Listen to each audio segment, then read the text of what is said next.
This is Hendrix Sound. Hekima mdomoni mwake na uzuri wake wasambaza kote. Heshima kwake ni msingi, akiipeana apewa kwa wingi. Kusu kusu kusu, wivu na wivu, jamaa yake mwendo wake. Kusu kusu kusu, wivu na wivu, jamaa yake. Manzi wa maana ni manzi wa nguvu, manzi ambaye amwogopaye Mungu siku zake zote. Ni manzi wa nguvu, manzi ambaye amwogopaye Mungu siku zake zote.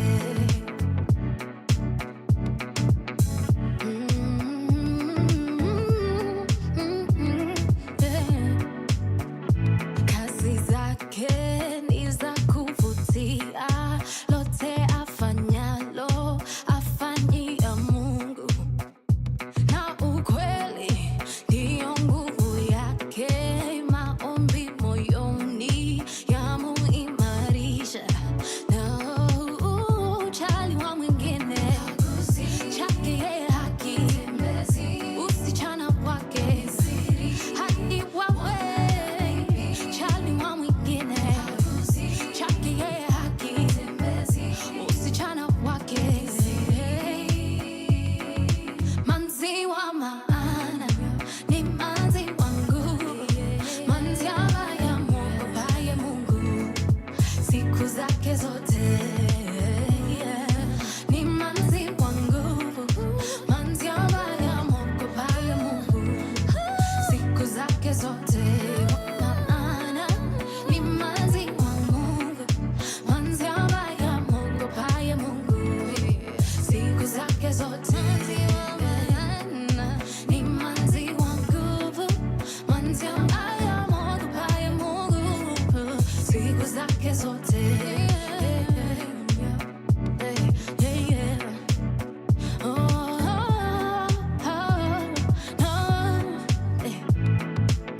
Henry Mutuku ulinifunza manzi wa maana,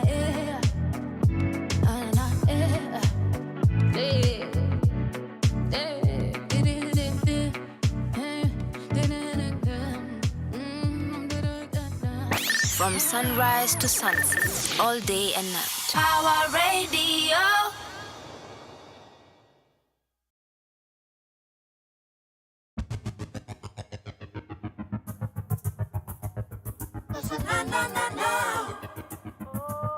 Lord. Piki piki maua, ua, hibidi na ua, piki piki maua, ua, I Logos Music. piki piki maua, ua, hibidi na ua, piki piki maua, ua, hibidi.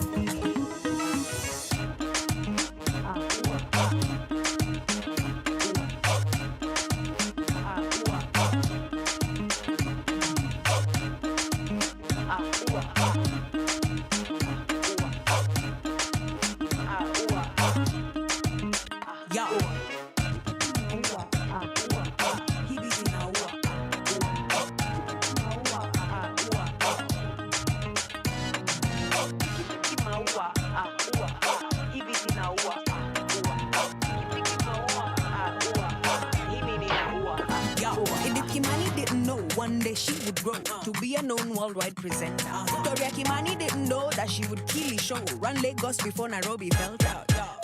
Take a look at Lupita Nyong'o, a better life right now is full of pretenders. Spend a little now you know, spend now me know. Tukambali na nimbali ni naenda. Now you can bet your money on me, baby I'm the real deal, and they can never slow me down. I'm a big deal.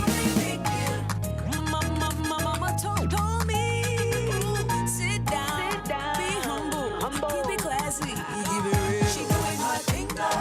She's a real go-getter. Anything you do, she do it better. She doing her thing now. And anything she wants, she will get it. Unapologetic. She doing her thing now. Unstoppable. A phenomenal. She doing her thing now. She a queen now. I wanna meet Buddha, so I can shake her hand, tell her she a queen, she made something of herself. Now when he catch feelings, she account shillings, top billing, while she in a private jet. Get down on your knees and praise, and then do your best. They don't know your tears, what you say. Speak now or forever hold your breath.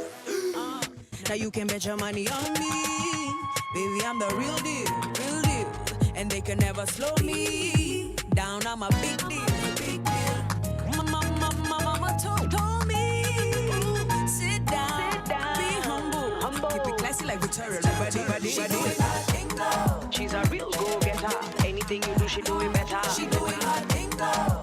And anything she wants, she will get it. Unapologetic. She doing her thing now. Unstoppable, a phenomenal. She doing her thing now. She a queen though. She a queen though. I wanna big up all the queens in the building. All the queens doing their thing. I see you, baby. Get on the floor one time. Now, picky maua. Picky maua. Picky maua. Picky maua. Now you can bet your money on me, baby. I'm the real deal, and they can never slow me down. I'm a big deal.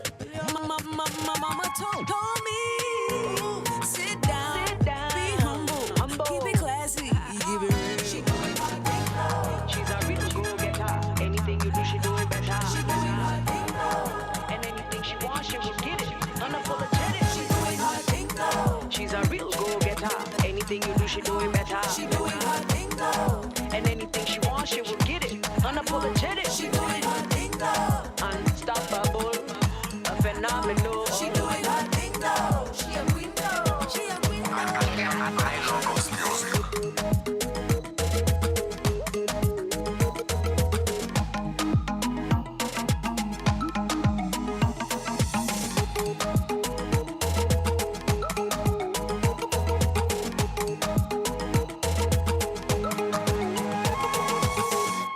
From sunrise to sunset, all day and night. Power Radio.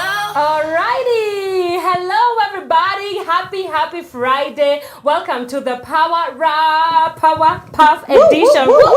Hey, yes, hey, I am here with all the ladies. But before I let them introduce themselves, welcome to the Power Rap Show on Power Radio. My name is Wanyoike. I'm your hostess with the mostest. Today I am holding it down for Benna. No doubt, shout out to you. I know he will be back with us next week. You can get in touch with us on our social media handles. We are at Power Radio across Facebook, Instagram. We are also on X, as well as you can find us on our YouTube channel. www.power254.org is our website. We are also streaming right there. But before I get ahead of myself, I have these three amazing ladies, and they are going to introduce themselves. Yes, and let them tell us what their week has been, and then we get into the discussions for today.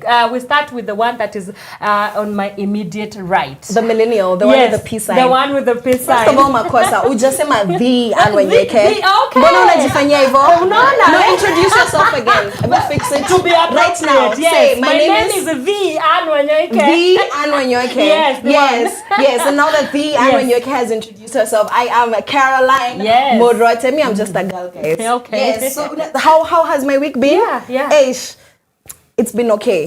It's been fine. Yes. We're gonna find out. Okay. Yeah, alafu kuna kitu pale nimeona Charlene Ruto amekuwa kipanda, like she went on local tourism. Yes, to see how as locals, the people who uses matatus anyways, how the rest of us are surviving. So akasema she's gonna from CBD to the Weston Hotel. She wants to, with a bodyguard. She wants to see. So I hope she enjoyed her time. I hope she did. We're going to to unpack. We will unpack. That one really caught my eye. Awesome. Yeah. All right. And one next to you. Tell us your name, what you do. V. Yes. And what has caught your attention? Am I a V? Yes. Oh, I'm actually a V. Everyone on this panel is the a food V. lover. Self-discovery right here on Power. Hi guys, my Hi. name is Marion Ngayi. Happy to be on the show. Thank you, Anne, for hosting us. Yeah. Wow. And for me, what just caught my eye is the Kimani Ichung'wah story. I mean, it's crazy, yeah? Yeah. And Kenyans are going wild on Twitter because why? Why are you embarrassing? Not even us anymore, by the way. Yes. It's himself, yeah? Yeah.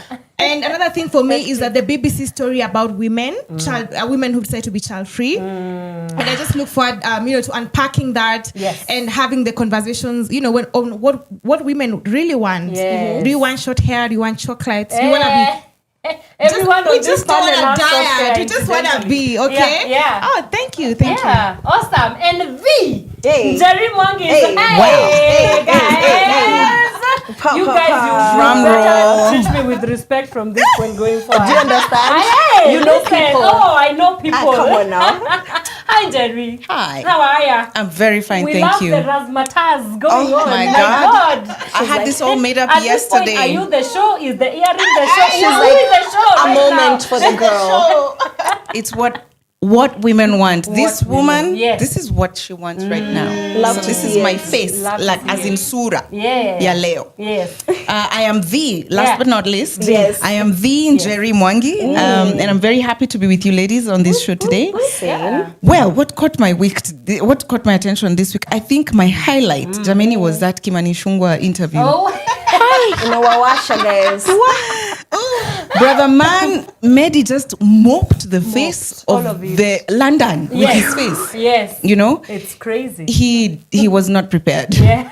Kimani was just not prepared. Lord. And I think Kenyans, we're not even about being embarrassed because Kenyans have proved and shown themselves who they are. Yeah. And our government is showing itself for what it is. Yeah. And I was proud of Kenyans yesterday. Yeah. And Kimani, I was also proud that he was government. Yeah. He talked government, he looked government. Yeah. You saw his shoe, eh? Yes, the shoe. You saw his shoe. We saw. You are pesa mingi, Yeah. pesa yote. Oh yeah, we did. Yeah, and Our even the taxpayers, excuses that he was making, that I don't understand why you think that because you started poor that you have to live poor all your life. I'm like, that's not the point, my friend. That's not the point. Yeah. Yeah. But yeah, even we can talk about that later. Yes. But I think Kenyans, I'm really proud of you guys. Yeah, I'm proud of us. Yeah. So continue engaging us. Me, what caught my attention is over the past 2 days where I attended the Africa Media Festival.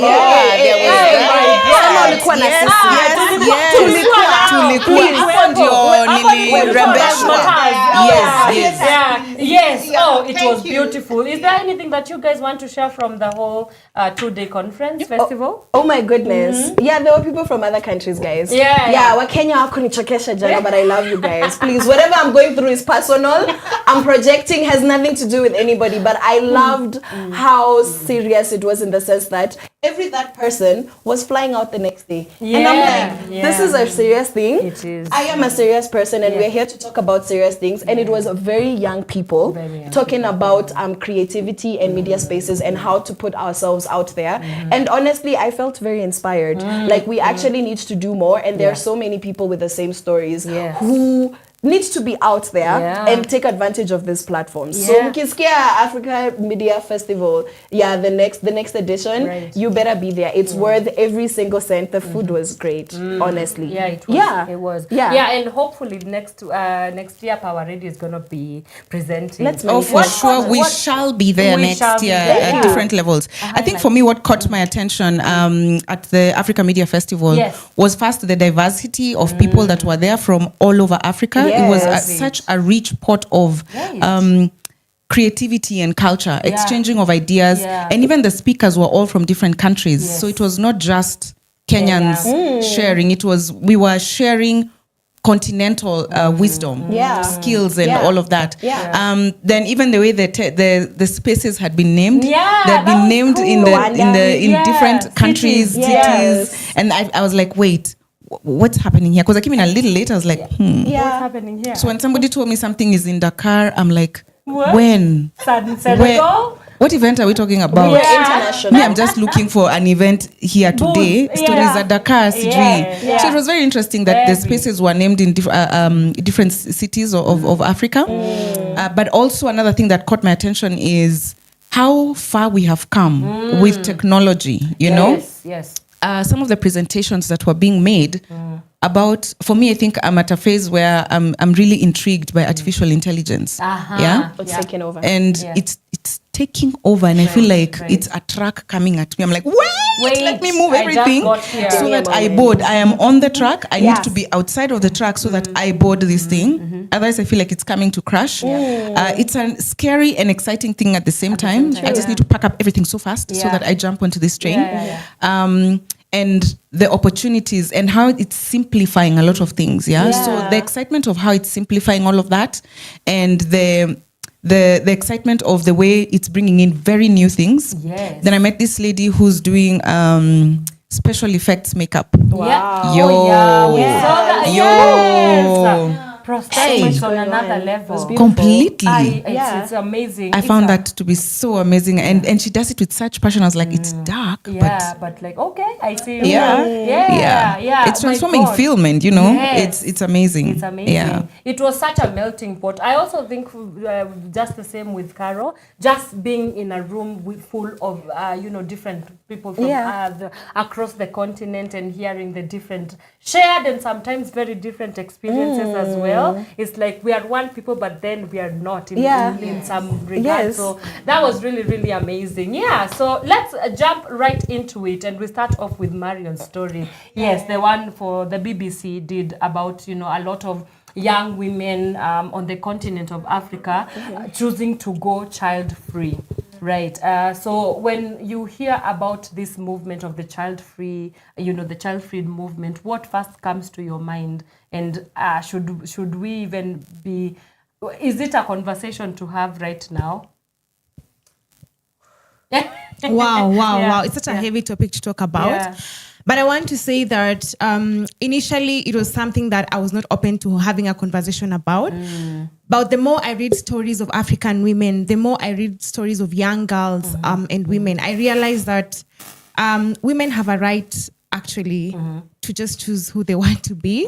And some of these decisions are not decisions out of, I just want to be child-free. Some of them are, which is okay. I mean, it's a very personal decision.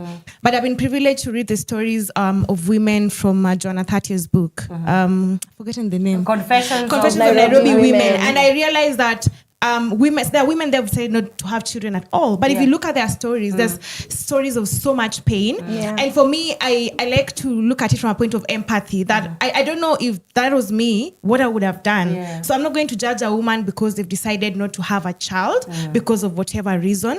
But also at a personal level, I keep having this conversation with my mom, and I'm like, children are not investments. African women triggered. African mothers, we were triggered. Laugh in black tax. Laugh in black tax. Are you okay? Am I? Are you fine? Am I, Mom? Hello?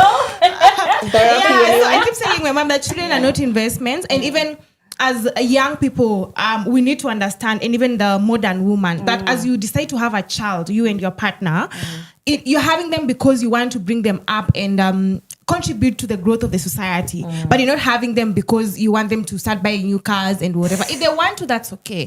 But it's not fair to actually decide that I want to have a child because of 1, 2, 3, 4. But on the contrary, from a religious perspective, of course, we talk about, come and feel the world and what. And I won't go into that because I know yourself and Carol will tackle that mercilessly. But I want to say that women have a right. And I also want to say that men as well, it's not just a woman's issue. It's just that for the longest time, women have been scared to come out and talk about these issues. And now they are very confident.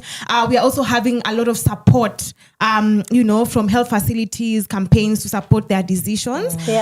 Personally, I want to have children. But if I met a woman who doesn't want to, I really would just understand that that's their decision for whatever reason. And to bring Njeri in, I mean, this conversation, one camp says that it's about choice for women. It's also about having options. It's about having agency. It's about having autonomy of the body. Where do you stand on all those 4 pillars? I think I stand on all those 4 pillars. Okay. Yeah, because it's true that women have been told since time immemorial about what to do, where to be, what they can and can't do. Yeah. And we're coming to an age where women are saying, this is what I want, and this is how I want it, and this is when I want it, or not. Yeah. And take it or leave it. Yeah. And it's not popular. It's uncultural. It's un-African, because the African way and some religious way is, this is the place of the woman, this is the role of the woman. Right. In the absence of that, you're stepping away from culture, you're stepping away from religion. Yeah. So what are you? Yeah. You know? Yeah. And we will see people starting to be called all these names because of not conforming to society's expectations, right? When I first heard about it, I was like, oh my gosh, Japan, here we come. Oh. That was my first thought. I was like, wow. Yeah. We're going to have a crisis in a few years if women are the ones deciding that we don't want to have children anymore. Because really, it is about the woman's choice. Yeah. If women decided we're done making babies, we're done. we can just have sex for fun. Yes. Your story, your babies, Power to the girlies. You know? Yeah, power to the girlies. Yeah. But I think it's important that women are able to choose, just like Marion said, that women are able to choose what if they want to have children, when or not, and not to be castigated for making that decision. I've come from a very religious Christian background as well. And for me, that would not have been an option. Like, what do you mean you don't want to have children? Yeah. The Bible says, says, procreate. Yes. And who do you think is going to do it? Right. You know? And I could have been very judgmental, but I've also lived a large time of my life, and I have seen and I have heard, and now I'm open and I am accepting of where people are. That where I stand is where I stand, where Njeri stands, not where all of you should be. So what I ascribe to, what decisions, what choices I make are mine. And so long as you're not cramping on mine and you're not bashing me for mine, I have no reason to bash you for yours. So you choose what you want, live the life that you want, be fulfilled. I will do the same. Yeah. And if there's anything I can do to support you, then I will. Where do you stand on this? I want to be a little bit messy. Let's just start counting the number of street kids in Nairobi city. Nairobi peke. Only. Tusifike Kisumu, Nakuru, Mombasa. On one street. Yes, alone. yes, and have conversations. I don't know if you guys have ever had conversations with street kids. Personally, I have. Very disappointed to find that wote wanaongea lugha ya Murema. I understand because that's the environment they're in. Yes, but some of them, if you ask them their stories, watakwambia some very, very interesting stories of how they were mostly unwanted. Like literally somebody passed away and basically they were chased away. There was a lot of violence in the home, and there's kids from the age of 8 all the way to 14. Now those bigger ones might not be open to conversation because they either want your money or the food. So these younger ones are very expressive. If you ever just see a small child, just ask them a few questions and just do that investigation. That's to say, I feel like as much as yes, let's continue multiplying and everything. I'm a Christian, so I believe in that. I believe in being fruitful. I believe if that's what you want to do, go ahead and do that. That's a blessing. But at the same time, vitu kwa ground, niati, we have so many children that are not catered for. I'm not saying that the solution is to stop having children completely, but women who have come to the decision that this is not sustainable for me, this is not helpful for me, have more than enough reason. 100% valid and more than valid, because already the children we have as a society, the ones who are not in the streets, are thoroughly broken. They're severely broken. We have a government that calls children treasonous criminals. Okay, that's all of us Kenyans. Yeah, that's all but of us. But the youth, as long as you're young, you're a criminal and you're stupid and you're foolish. So we actually live in a society that is very open about we don't really like young people and young people are a problem. So if you have women who have decided that I don't want to be the gateway to bring more suffering into this world, and that's something that they have intentionally come to terms with, honestly, who am I to say anything? Because at the end of the day, ma'am, it is your vagina, your uterus, at the end of the day, and who am I to tell you what to do with your body? Because it's so intrusive, it's a blessing. But now you have to share. And after that 9 months, Nikama, that might be the simple part. Thank God you come out alive because it's also a traumatizing experience for most. Some have beautiful stories about it. Who's going to raise this child if you're unwilling? A lot of us, have trauma stories because of how we were parented or not parented. So if you realize that you don't have the capacity, I think that's wisdom. To see force, if we don't have the tools to understand why people don't want to have children, and we're not able to get past that if it's actually an issue to not want to have children. Imagine, first of all, when it comes to just the depopulation, and I'm not saying mananoia, COVID, and all these other diseases, it's valid. I think it is. Awesome. Yeah. Well, that is a great place to take the first break on our show. When we come back, we continue with our discussion. Today, later on the program, we shall be talking about what women want. What do they want? What do you want? What do you want? I know what you want. I don't know what you want. I know I want money and power. I don't know what you want. So hit us up on our social media handles. Let us know what you want, and then we will see you on the other side of the break. This is Power Rap, the Power Puff edition. See you in a bit. From sunrise to sunset, all day and night. Power Radio.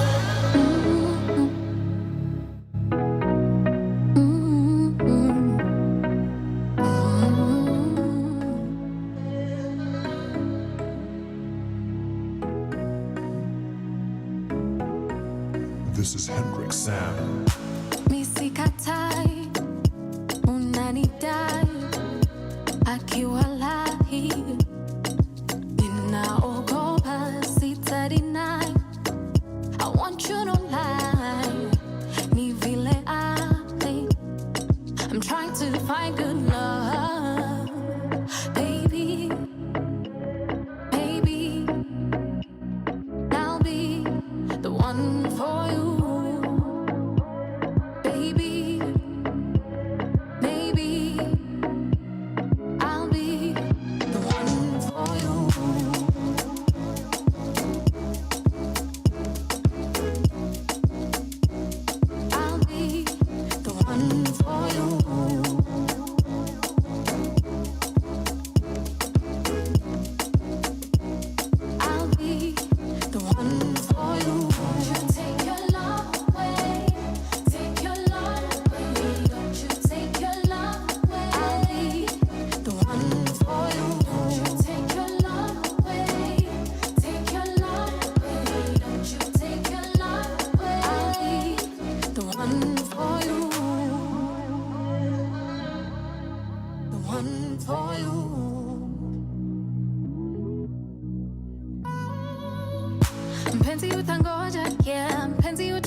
I'm trying to be the best version of myself.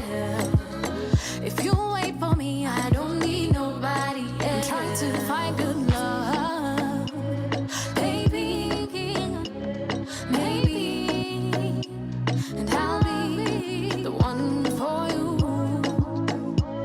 baby, maybe, I'll be the one for you.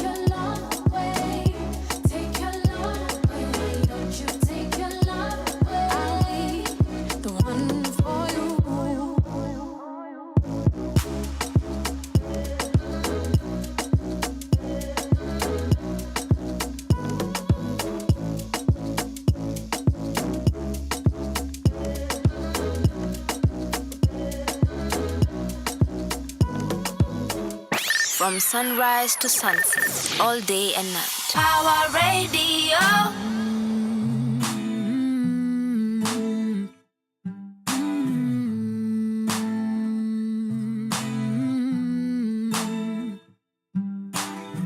Wanipigia sishiki, wanitumia ujumbe sijibu.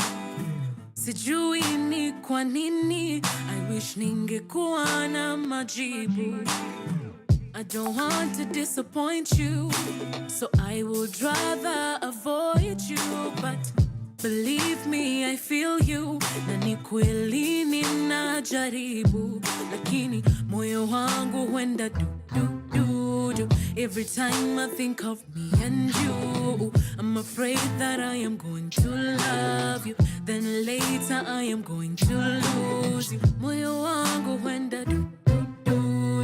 Every time I think of me and you, I'm afraid that I am going to love you. But I'm gonna try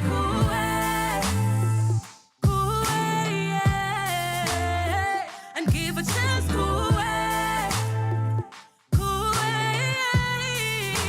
Utando lwa miluka Kifuna ukupumelela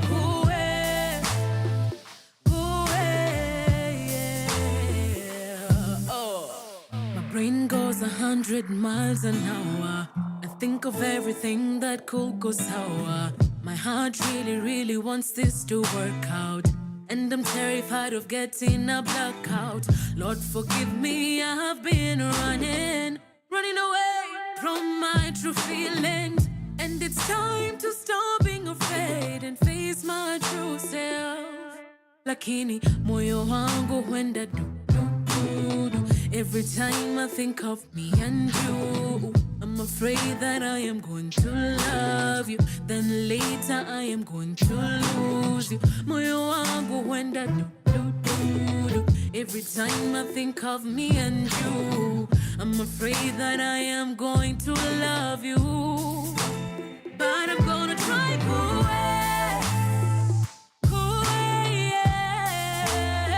and give a chance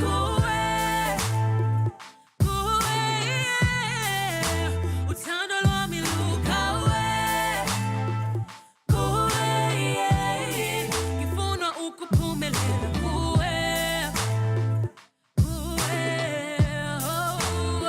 I'm gonna try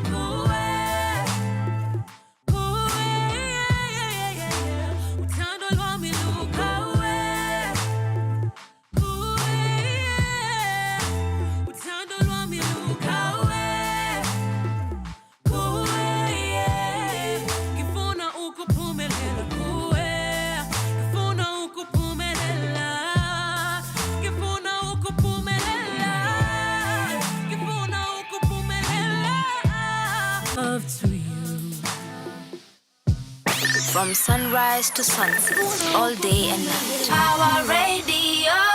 Alrighty, that is the very beautifully talented Sero with Kuwe, and it's playing right here on Power Radio. This is the Power Up on a very special edition dubbed the Powerpuff Girls. Ooh. On my right, extreme right is Bubbles. The Njeri can, and then right after that is Buttercup, the Marion Ngayi, and then we have it was Bubbles, Buttercup, and who? Blossom. I was like, if you dare Mojo Jojo me. No one is Mojo Jojo. I was like, mad alive. You're Blossom. Yes. Buttercup. Yes. And they are right here on the Power Up, and we are talking about what women want, but later on the program. For now, we're just unpacking what has been happening in the streets of social media as well as the news. And one funny thing that has happened this past week. Now, if you thought that you are a petty person, let me tell you who is pettier. The new levels of pettiness that have been unleashed in this Nairobi, I have never seen. Now, Kanjo is at it again. And guess what? This time around, they are battling it out with Kenya Powerless, as somebody calls them. And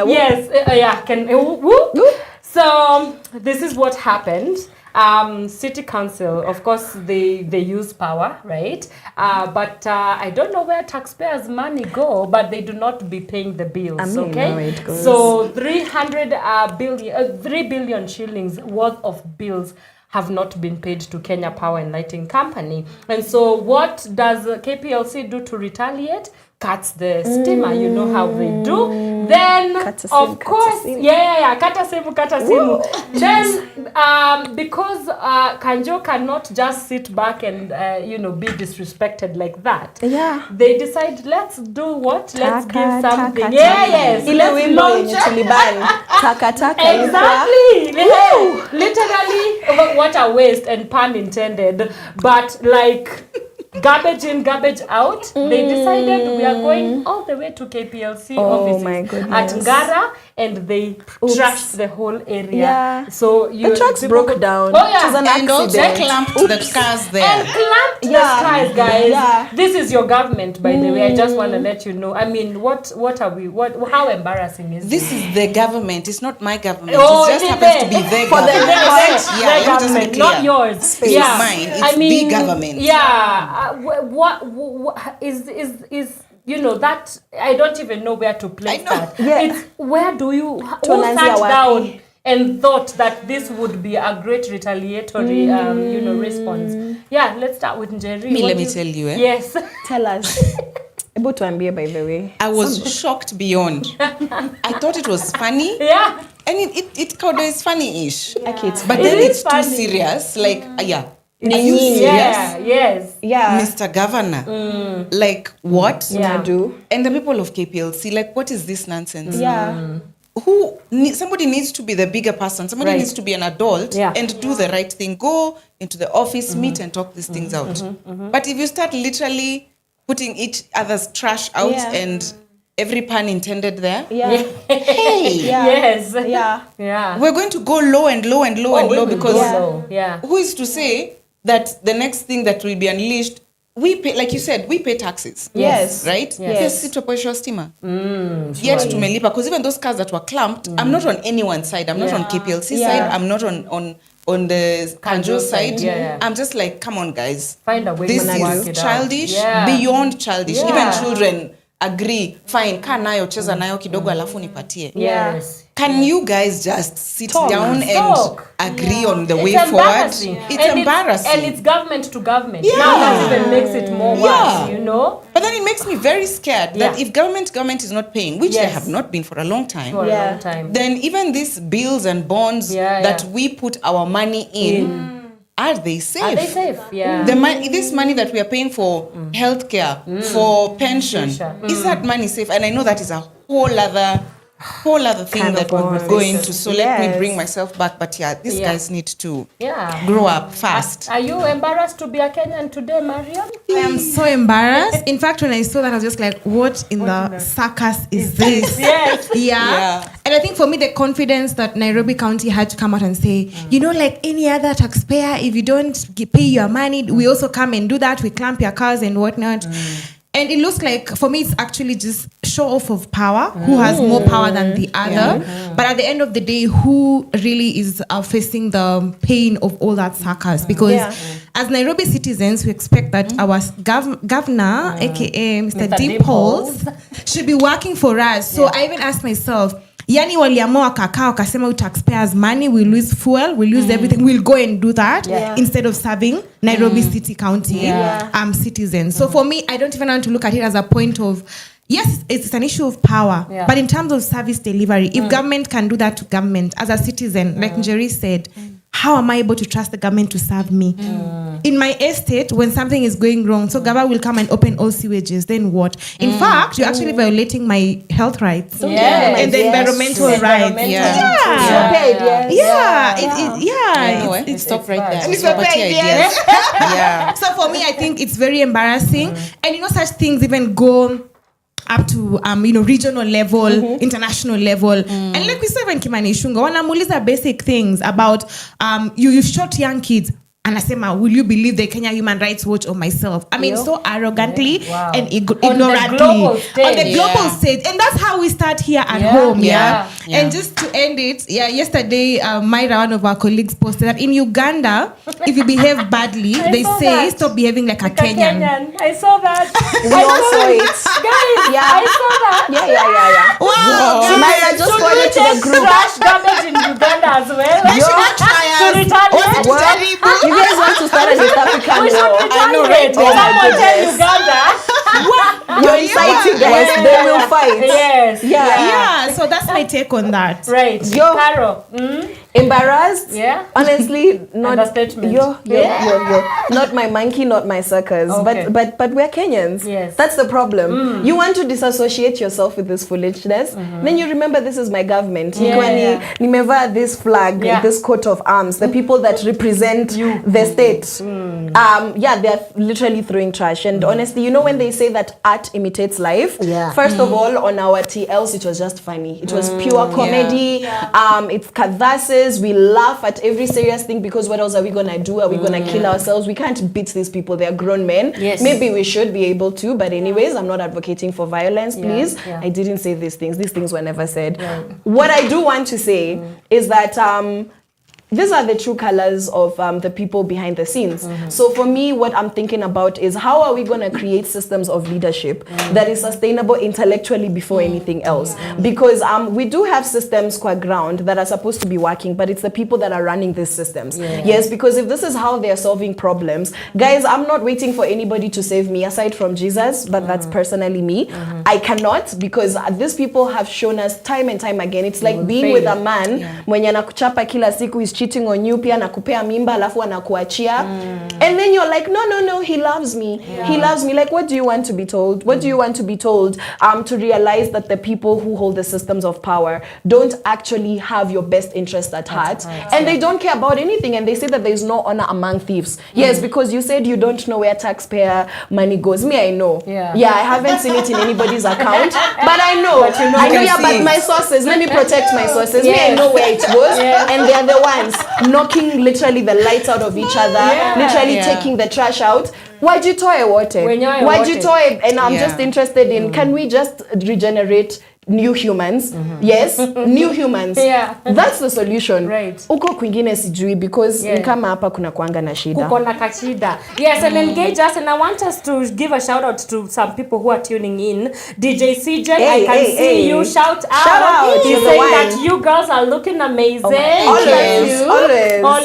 I can also see Overkama Mula is also tuned in from Nairobi. What up, girl? She's overcoming. Yeah, she's overcoming. She's the one. That's how you overcome, by tuning into Power Up. You better. Yes. Let me see. We also have Nzilani all the way from Machakos. Hey, Hey, we see you. Thank you so much. Yeah, let us know, what do you think of this whole situation? The pettiness of Nairobi, you know, the Kanjo, and Mr. Dimples there, and you know, his let's make Nairobi work. Nairobi is not working. Nairobi high work. Yeah, but do you know what is working? Let's cross borders now to Zambia. And let me tell you that Zambia is the only African country that has menstrual leave for women. First of all, good tuhamia job. Huku ama wapi? Tuhamia what are we doing? Tutajenga inchi. Tutajenga inchi. I love that. Yeah, I love so that. Yes, it was gazetted into law now that women can get up to 4 days of menstrual leave, because you know it's very excruciating. Some women really have tough periods; they cannot even breathe. Yes, and that's not part of your leave days. You have your leave days, and then you have menstrual leave days. So it's on top of the menstrual. It's on top of your leave days.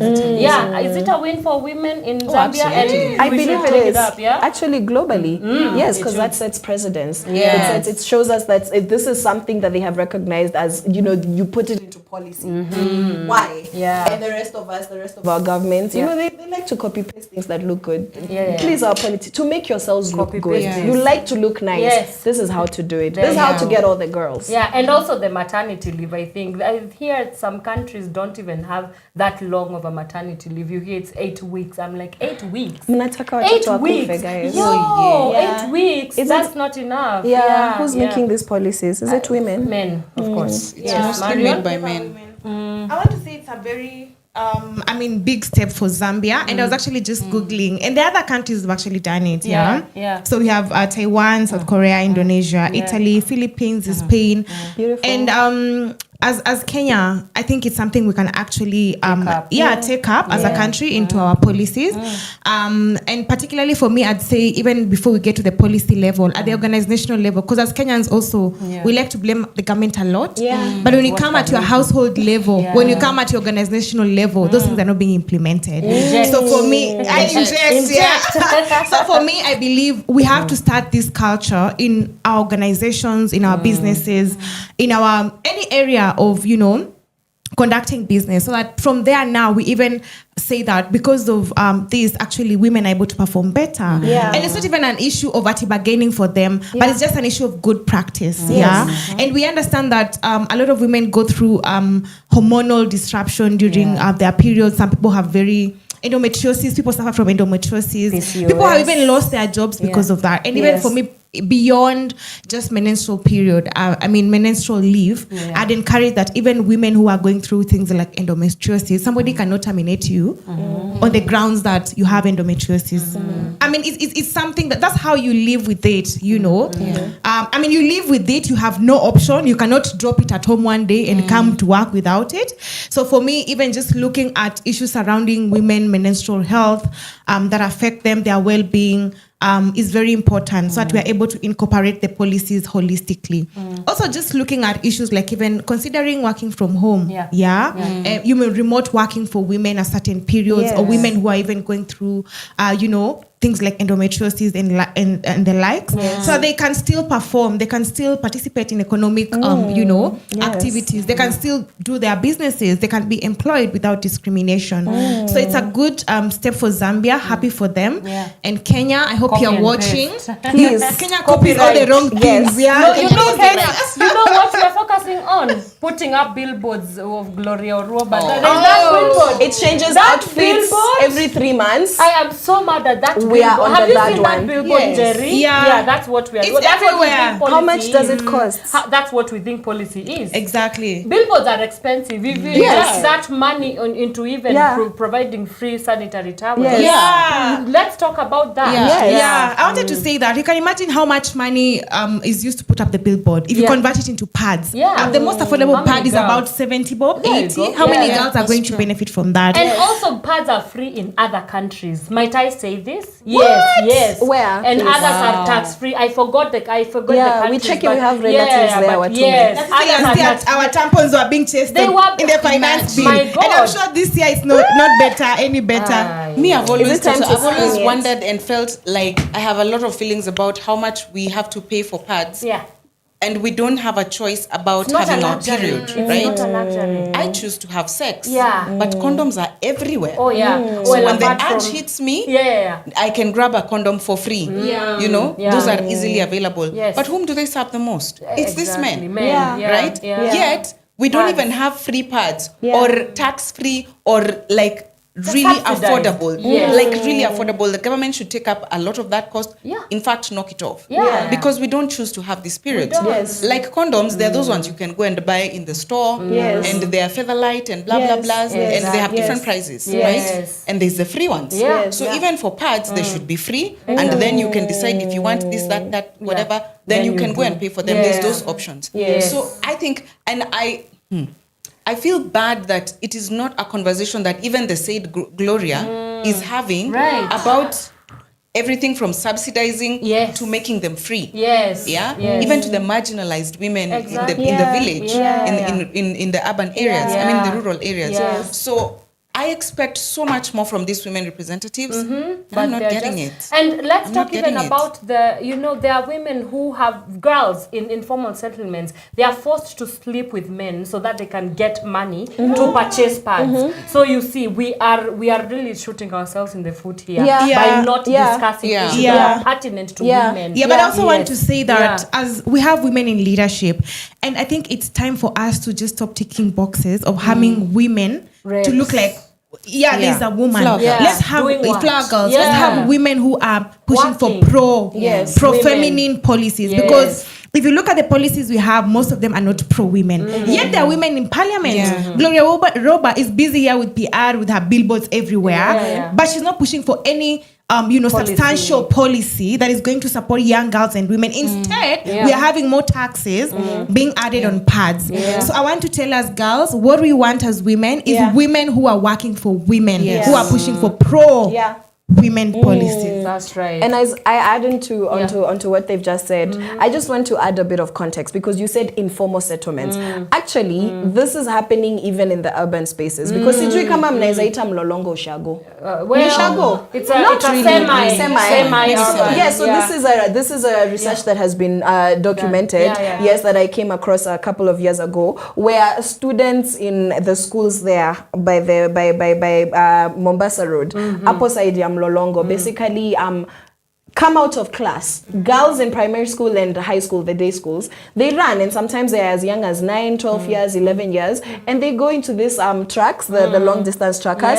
They stop there. If you've ever passed there, you see a lot of them packed. It's not just a lunch break, it's also a let me defile somebody's child break. Oh my God. Yes, and they do that, and apparently, according to this research, they do that because they can't afford, the ones that have started their so it's actually easier. So they go, alafu unapewa 50 bob. A man has his way with you, alafu unapewa 50 bob. 50 bob for your dignity. And imagine a girl who has normalized this, has been forced, has not been protected from needing to do this at 9 years, 11 years, 12 years because of menstruation. Seriously. Yes. What does it look like when this lady is in her 20s or 30s? And how do you even start to unpack, the brokenness in these systems? So actually, I just wanted to demystify that this is not even shida ya watu wa Koko Shago. Even here in the city, it's happening to our children, and they're being raised in ways where you need to pay for your blood. So it's not just blood in the streets during Mandamano, it's monthly.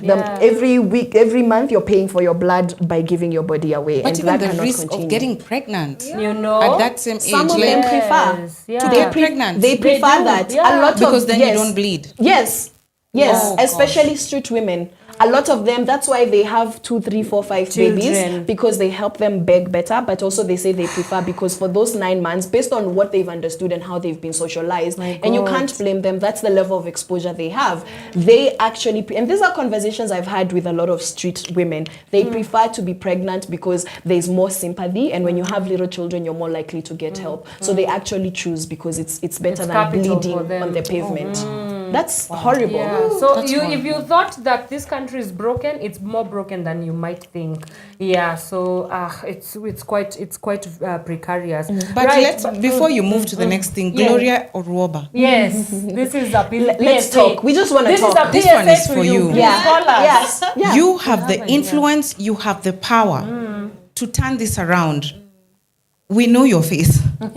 It's plastered everywhere. That's not what we need. Yes. We need to hear policy. We need to hear where you're winning. We want to back you. Change. To ensure that the change that we want is there. Please. Because you're in the place where you can make that happen. Yes. So please, let's stop seeing your face. Let's see action. Let's see statistics of what you've been able to accomplish as far as free parts are concerned. That's a challenge to you. So we hope we to host you in this show and you can give us an update. Cosign. I beg. Give us a call. Give us a call. Yeah, and moving quite along to a rather also saddening story. Still sticking with around issues of women. Last week in Bomet, a woman was being burnt for the purposes of exorcism.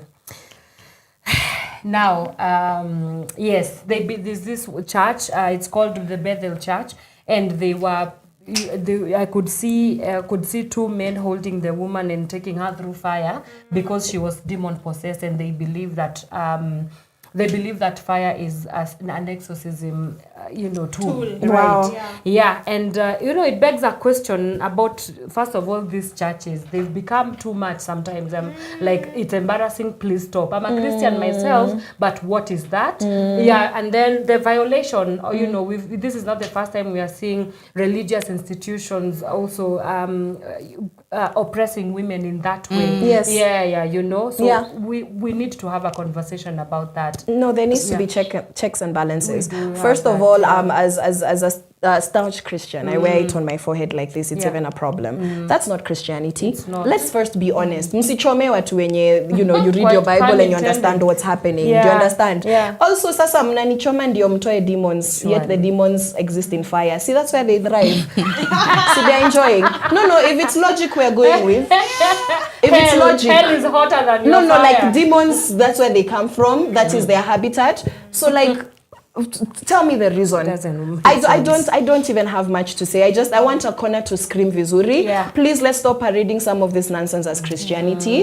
It's sickening and it's exhausting. It is. Can we just stop it? There are people who actually care about their spirituality. There are people who have so much communal value because of these faith gatherings, and then there's all of these charades that are allowed and they become traditions, and then they are called and named Christianity. So as a Christian, that needs to stop. And coming from somebody who might not be a Christian, Pia, it's stupid. It's stupid because if you're trying to help people and all we see is the people that you're helping in your fellowship suffering, that's not attractive. That's not the kind of gospel that I would like to consume, because the Christian gospel is supposed to be a saving gospel. So again, if you're killing a woman and yet the gospel of Christianity is redemption, again, that's counter logic. So if it doesn't make sense, please just leave us alone. It's like, let me just go scream in a corner. Let me weigh in on that. I did a story with BBC Africa Eye that we called Cry Witch. Actually, you can look it up on YouTube and you should be able to find it. And it highlighted the same issues.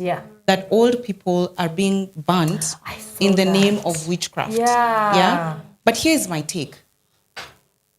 We, African tradition, we practiced what we called traditional healing. So there's what they call, and my story mostly was in Kilifi. But there's what they call uchawi and urogi. There's a difference. There's a difference. What's the difference? Uchawi is what that traditional healing. You'll go and they'll put things around you and they'll diagnose you and they'll give you herbs, whatever they'll be. And they'll send you home. Traditional and healing. you'll get traditional healing. Urogi is, I want this man to pay me or to die or to never to go blind and never see anybody else. And so they'll do these things for you so that you get, that man can die or that woman or that child so that you can inherit whatever it is that you want, whether it's a business or home or whatever it is. And that's now the witchcraft that is is to get something to hurt, is harmful.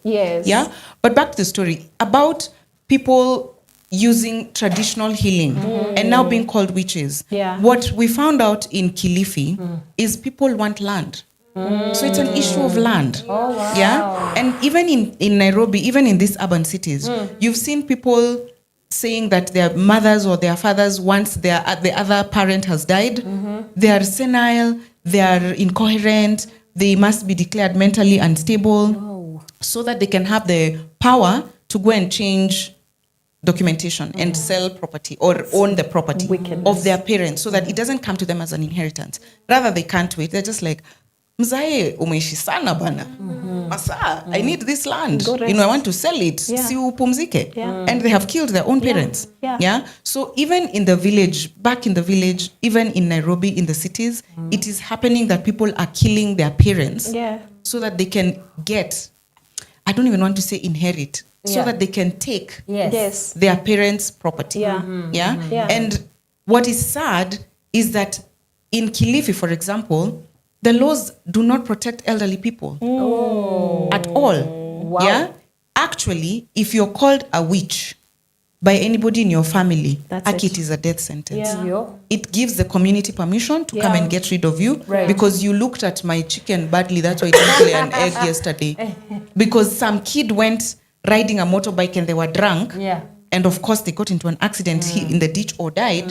Ni ule mzee alimwangalia vibaya. But the guy was drunk. They refuse to take responsibility because they want property.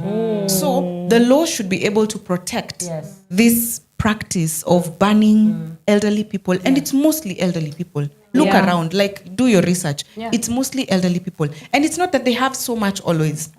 They have so much, or they just have a piece of land that they live in, iko na kanyumba, wanataka kuuza ka 40,000, waende wakabae boda, waji nice, So it's time that we evolve our policies.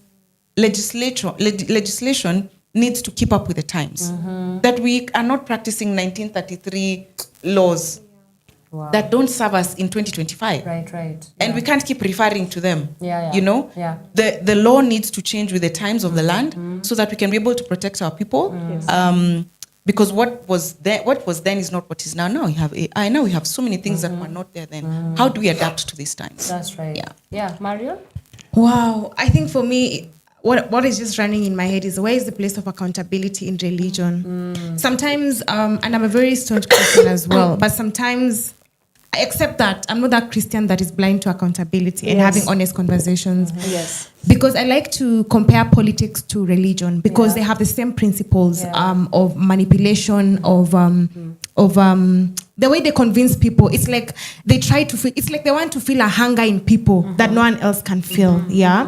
But except for religion, true Christianity is not it's not manipulation. It's not what we are seeing. And I want to say that as Christians, just like the Constitution guides us as citizens, it gives us the rights to do 1, 2, 3, 4 and all that. The Bible gives us the same rights as Christians. So our pastor likes to say every day, when you go to church, do you have your Bible? If you don't have your Bible, it's the reason you are told, kula nyasi, unakula.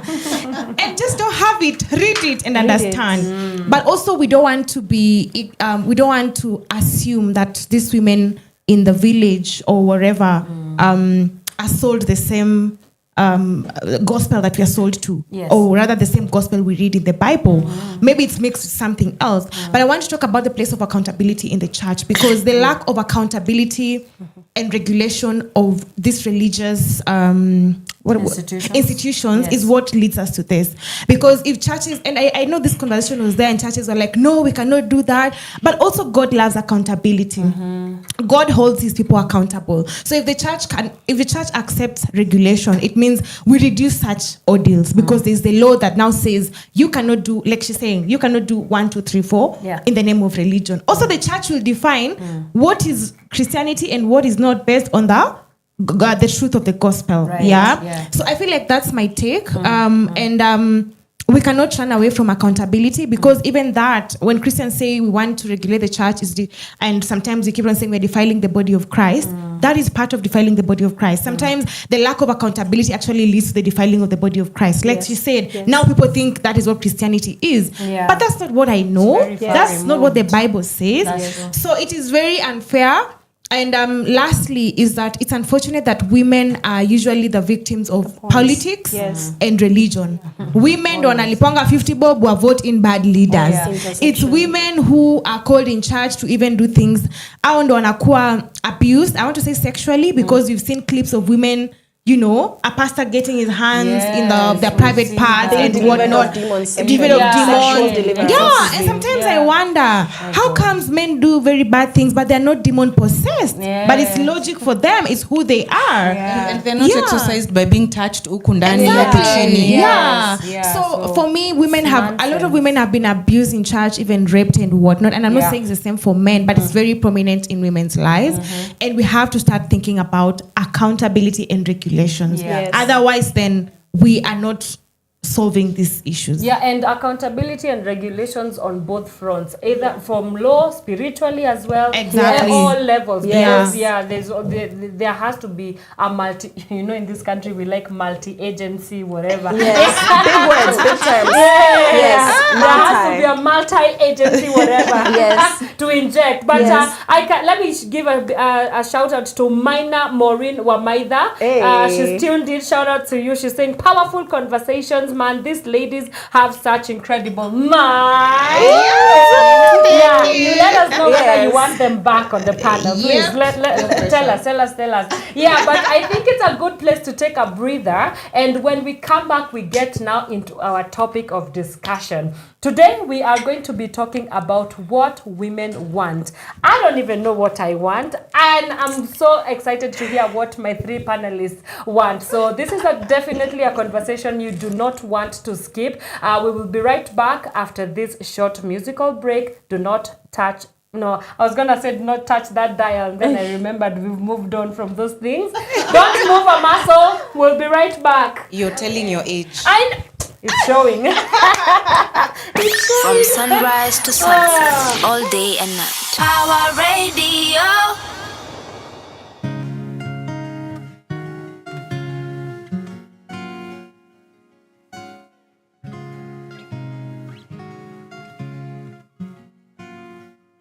It was a dream, holding you in my arms, that I can't believe. 'Cause now you're holding my heart, and now you're standing here with me. Usiende mbali nami.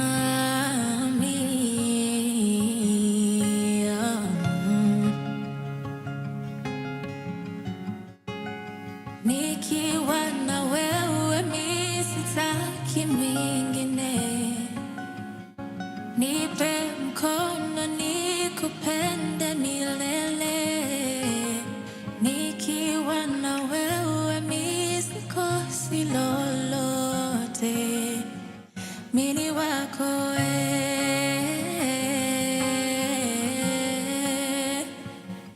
Juni wewe tu nataka forever. When I'm with you I don't want another. Ni wewe tu nataka forever. When I'm with you, it's me and you. It's me and you.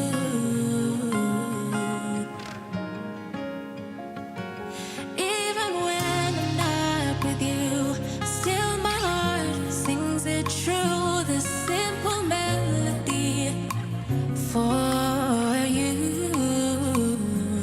Na siwezi fikiria mimi nawe tukitengana. Basi mpenzi amini, mimi nawe tunafanana. 'Cause my world belongs to you, to you, to you. And I wrote the song for you, just for you. Nikiwa na wewe mi sitaki mingine. Nipe mkono nikupende milele. Nikiwa na wewe mi sikosi lolote. Mini wako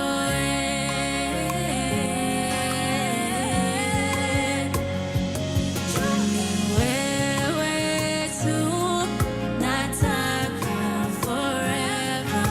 When I'm with you I don't want another. Ni wewe tu nataka forever. When I'm with you, when I'm with you,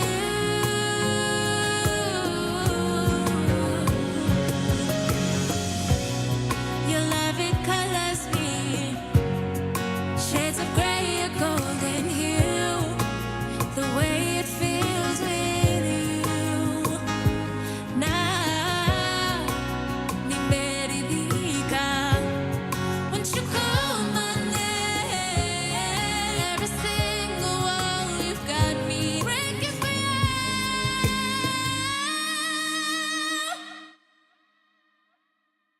Ni wewe tu nataka forever. I'm with you, moyo nitakupa. Ni wewe tu milele pamoja.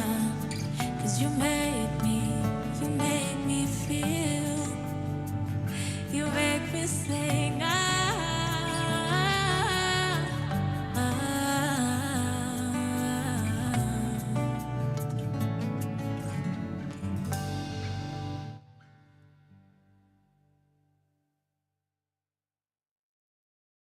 From sunrise to sunset, all day and night. Power Radio. It's not I dream of a sky where the lights never die down. I'm awake in my sleep and I'm falling to the ground. I want the answers to the questions of the reactions, whether it makes sense or the path is fatal attraction. Is it the whiteness of the cloud or the steam in my mirror? Is it the broken of a glass? Could it be more clearer? 'Cause I feel so alive. No one can stop me even if they try. 'Cause I've been trying much too long. You can beat me down, I'll stay strong. 'Cause I feel so alive. Beat me down, I'll stay strong. Through the rain and the hail and the fire, through whatever they bring, till I get my desire. Is it the whisper of an angel or the pounding of my heartbeat? Is it the playing of a record where the drumming in the bass meet? 'Cause I feel so alive. No one can stop me even if they try. 'Cause I've been trying much too long. You can beat me down, I'll stay strong. 'Cause I feel so alive. Beat me down, I'll stay strong. Walinidharau lakini usikise mtu wangu, kuna venye nimekafunga ka Ramadhan, weze ni sahau junikingia kwa booth mule boy ukikizwa masnia design ya Chucky Chan, sota mnikate mguu, amwezi ni defeat, finya backspace kwa comp wezi ni delete, kuja na pinye still amwezi kunibeat, na hizo wealth zote mkonazo amwezi kunirich. Wanadai mimi ni mskini, I need to gain some weight. Mimi maskini my pocket needs to gain weight, cause raha wanabonda, after raha wanahara wanakonda kangonda. Mini hustling daily, kukula smart make sure nimenona kuliko anaconda. Sikizo wakiniona ni sura wanakwaga wamebonda, hizo mipaka tunazivuka bila bada. 'Cause I feel so alive. No one can stop me even if they try. 'Cause I've been trying much too long. You can beat me down, I'll stay strong. 'Cause I feel so alive. Beat me down, I'll stay strong. No one can stop me even if they try. 'Cause I've been trying much too long. You can beat me down, I'll stay strong. 'Cause I feel so alive. Beat me down, I'll stay strong. Don't let discouragement get in life. Wala wanakuambiaga uwezi toboa, wala kuchekelea. That time that we proved them wrong. Size kwambia otherwise. The future's here with the best leader. I see ego mtu wangu. If you're still hating on us, you're on cause we need it. It's not banana, baby. From sunrise to sunset, all day and night. Power Radio. Alrighty, welcome back. That is Octopizzo alongside the very beautiful Sage with Stay Alive, and it's playing right here on Power Radio. This is the Power Rap Show, a very special edition of the Powerpuff Girls, and I am still here with Blossom, Bubbles, Buttercup. Yep. No, I'm here with Caroline, Murote, Marion, Ngayi, and Njeri, Mwangi, and we are still now we are about to get into our discussion. Today we are asking one question: what do women want? Really? Yes. So let me start off with Caroline. What do you want as a woman? What personally? Do you want? Yes.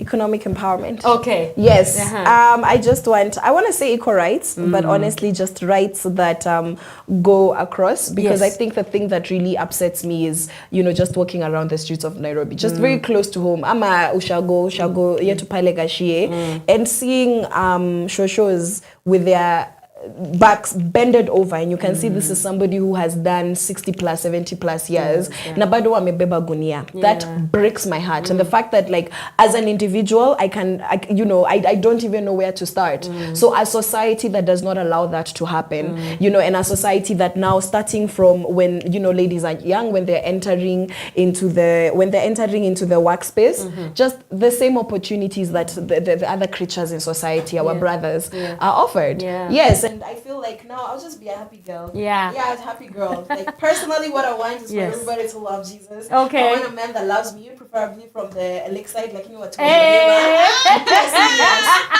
pale kidogo. Yeah, kidogo. You've not met the right one. You've just not met the right one. Peace of mind and health and food. That's amazing, guys. Okay, Marion. Yeah, thank you. Marion, I need to know what Luo men bring to the table, because everyone. Because every woman speak for yourself. Them and Nigerian men. Yes. They speak English in English. Oh, wow. Speak in English. They speak English in English. Cultural. I know. Marion, so, what do you want? I think for me, before even what I want, women want what the freedom that men have. To have many husbands. To hide money. To have maintenance. Marion's husband, I hope you're watching. I'm kidding. Women really want to be given the same opportunities that men are given at the corporate level, at work. In terms of even remuneration, women want to be supported by their men. Personally, I really appreciate men who are very modern. For some reason, I just don't get along with traditional men because of their beliefs, and they're stuck in their beliefs. I personally really appreciate men who are just okay with seeing women thriving in their spaces. Men who are not intimidated by powerful women. Women who are making their own money, chasing their bag, chasing their careers. And what I personally want as a woman is to be, I want to say, in a place of power, but not in the sense, not the power that destroys. I want to be in a place of power that enables not just women, but even young people. It's not about women all the time, because there are also men equally who are deprived of opportunities. So just to be in a place where I'm able to actually be a pillar in the society as a woman that, provides opportunity for young people, for women, and for any other person who needs it. I also want money. And this day I've been praying for a GLE, guys. I'm not sleepy. I just be saying, hi guys. Do you see me? In the Mercedes. You'll be telling us, hi pedestrian. We'll be you guys are walking? Please, But also, finally, I want to be a remarkable woman, particularly in the business space, because even if you look at Forbes, utapatanga most of the people who are on the Forbes list, and I'm so disappointed because Ruto was given some very good remarks on Forbes, and I'm trying to ask myself if Forbes has come. But anyway, my point is, if you look at women, they're mostly attached to Jeff Bezos' wife, Bill's wife. But people fail to realize women also put in the effort in terms of creating wealth. So my desire is to just be one of those women in the set who are remarkable in the business space, so that I'm able to encourage other young women and fellow women that you can do this, while still having a family, while still chasing your career, while still loving God. You can actually have it all. That would just make me really happy, and also just steward whatever God is putting in my heart in my hands to other people. Beautiful. Beautiful. Njeri, Mwangi, yes. What do you want? Oh my God. Yes. Do you got the time? Yeah, we got. It's like, how much time do you got? I want money. You want money? I want diamond. Hey. I want big car. Come on. All of it. No, I think, what do I want? Yes. I want freedom. I want freedom to be. I want freedom to make mistakes. I want freedom to play. I want freedom to financial freedom. Yes. I want financial stability. Yeah. I want to be able to travel, to go and come when I want. You Right. know? I want to be able to choose anything that I want. Yeah. Because I feel like we live in a society where a woman's freedom is so limited. Yeah. There are boundaries left, right, and center, Yes. up and down. Wherever you go, there's boundaries. You can't. You have to play small, not be loud, too loud. Yeah. Like just Dumb it down. dumb it down. Yeah. Don't be seen. Hey, can And when never you be. are, there are names for you as well. Yes. Yeah, so I just want to be free. Can I just be free? Yeah. Free to adventure, free to explore, free to realize, free to fail, Yeah. without being shamed because I failed, without being shamed because I tried and succeeded in something that has not been succeeded by any other woman or by other women. I just want freedom. Wow. Yeah. Right. And I want that not just for me, but for all women. Yeah. Right? Yeah. Because I'm not free if women are not free. Yeah. So it doesn't even count that I would be free, that other women are not free. So I want that for my children. I want that for my colleagues. I want that for my grandchildren. I want that for my mother's generation. Yeah? That they may be able to come down from under where they have been put. And if it's to seek medical help, go for it. If it is to talk to a therapist, go for it. If it is to leave your husband who's been beating you for the last 37 years, leave him. You know? Yes. If he's abusing your children, leave him, report him. Right? Yeah. That's the freedom I want for all of us. And yes, I do still want that money, a lot of money. For sure. Right. And, when we talk about freedom, especially the freedom of women, I cannot help myself but think of patriarchy as a very big inhibitant for the freedom of women. How have you seen patriarchy playing out? And I know very well that it's not an enemy of women alone, but also for men, because it is very oppressive to both genders as well. But specifically to women, how have you seen patriarchy playing out that card? I can start with you, Caroline. I do recognize that a lot of the aspects of patriarchy have a root. Unfortunately, what they have come from, originally was what we knew our cultures to be. Currently, we barely know what our cultures are. We know who we are now and what we want to be. So my first issue with patriarchy is what we know patriarchy to be today is not what maybe great-great-great-great-grandmother knew patriarchy to be. So first of all, we need to recognize that we are dealing with a foreign culture that uses us as pawns, as tokens, that this is what our culture is. So first of all, I reject a lot of what we claim to be our culture based on the erasure of our history. Second of all is that patriarchy as we know it today is an enemy to men, first of all. Let's just start there because we use this as a versus men versus women, and a system that wants to look at men as static beings that are just pillars of concrete that go around beating and punching and destroying everything around them is completely untrue. It's very dehumanizing of men, completely dehumanizing to not acknowledge that men have feelings that are valid, that a lot of men want to be leaders in this society, a lot of men are community serving, a lot of men are empowering. It is completely wrong to just put all men in one box and say that this is what the patriarchy is and this is the systems of power, because a lot of us have narratives that show a different side, yet this is the story that's out there. It's a narrative. So I ask myself, when we talk about patriarchy, is it truly just our culture, or is it an agenda? Is it a narrative that maybe has value in somebody's pocket? Because at the end of the day, we see now who is benefiting and at whose expense. So it's not just women's expense; it's also men's expense, and that's honestly just something that is an issue through and through. It's something that's an issue through and through because we have time and time again talked about empower women, men stop harassing, and I'm like, no, but it's the same. The sons that are raised in these homes with a lot of these monstrous men that learn the same behavior that breaks them, and then you're not allowed to live a thriving life with the women around.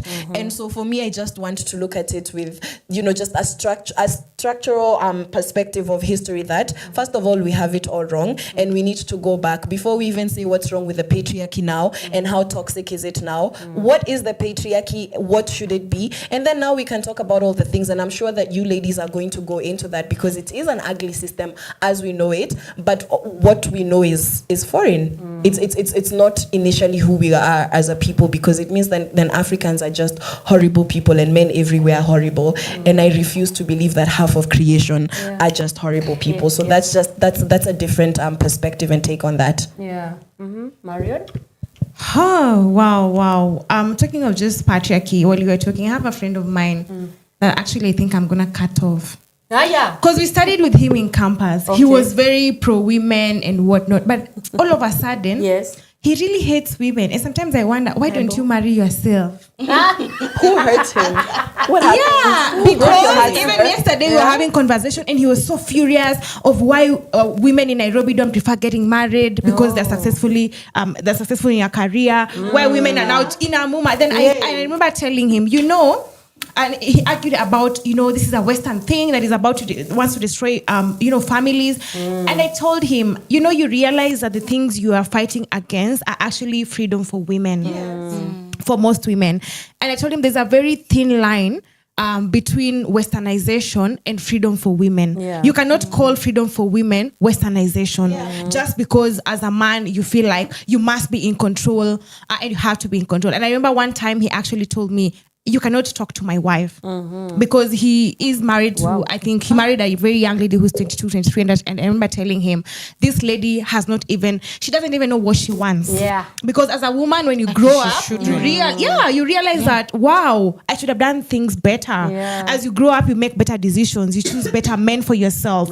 You do, you invest. I mean, it's really different. You guys, girls in your 30s, and you know it, And Njeri is our... Still in her 30s. And so for me, I say patriarchy can be very hurtful to the society, but we have to teach both men and women of their role in the society. And I like telling my friends that, my male friends, and even my partner, is that the men of today are not empowered to deal to the modern woman. And the truth is we're not doing anything wrong, because if you think about it, we now have the privilege of what men have had for a very long time. And why is it a problem that I'm working? Why is it a problem I'm making more money, that I'm driving that big car? Why is it a problem that I can say the way wababa wanakwambianga usizae mtoto mwingine hatuna pesa? Why can I not also now say I'm not in the right state of getting pregnant and getting a child. And so for me, I feel like we really have to have this conversation as a society, because I feel like also some men are left in the corridor. They don't know how to handle this modern woman. They'll tell you you are rude, you are disrespectful, but are you? Are you? No, it's just that they're not empowered to deal with these empowered women. But also when you talk about freedom and patriarchy, as a woman, I realized having conversations with fellow women and reading books and also just watching social media, freedom is really a personal thing. I don't think even it's a gender thing. Because there are women who love this. They love to be in that space of oppression. In fact, they'll tell you, pick me, they don't want to work. So I realized even as I'm pushing for women empowerment, there's a woman who doesn't give a about it. Really, they just want to be in that mud, in that... they're in a space, and I fail to understand whether it's an issue of exposure, but also it's the effect of patriarchy that the system has taught them this is how it should be. You cannot do that. They've internalized it, and they cannot separate themselves from it. And same to men. So it's a very in-depth conversation, and of course has very many unpopular opinions. And I'll end it that it's a very personal decision. In as much as you want to talk about general freedoms, when you talk to people, even when you read books, you realize that there are women who love those tacky things that you call patriarchy. There are men who love it. So the question is, where do we draw the line? And I'll hand it over to Njeri. Maybe she'll tell us. I don't know about lines. I was laughing because what you said, I'm like, but Jameni, people who just want to be... But I think the sadness of it is people don't know. Some people just don't know that they can have a different life. They can have a better life. For me, I think patriarchy men and both men and women are victims of patriarchy. Yes. 100%. I have 2 boys and 1 daughter. Yes.